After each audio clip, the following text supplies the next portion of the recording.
Ассалаумағалейкум жігіттер, алдарыңызда елтем 200 куб 47 мың пробегпен тұр жігіттер. Ешқандай мотор ашылмаған, майда жемеген, 47 742 пробегпен тұр. Сол сыртқы корпустарын біраз алдыңғы артқы амортизаторларын ауыстыру керек. Сол үшін бізге алып келген. Және де біраз формасына келтіріп, қайтадан клиентімізге беретін боламыз жігіттер. Мотор жағынан ешқандай проблема шықпаған. 47 мың пробегке дейін. LTM 200 мотоцикл. Құйғытып талай жерді шаңдағанмын, салоннан қарап жүріп таңдап алдым.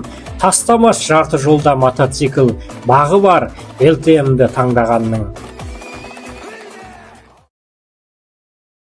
Ассалаумағалейкум жігіттер, LTM 229 Ақтаудан Атырауға темір бауыңызға кетіп отыр. Мотоцикл құтты болсын.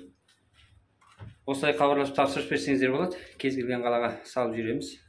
Скидкалар жалғасып отыр. Хабарласамыз жігіттер.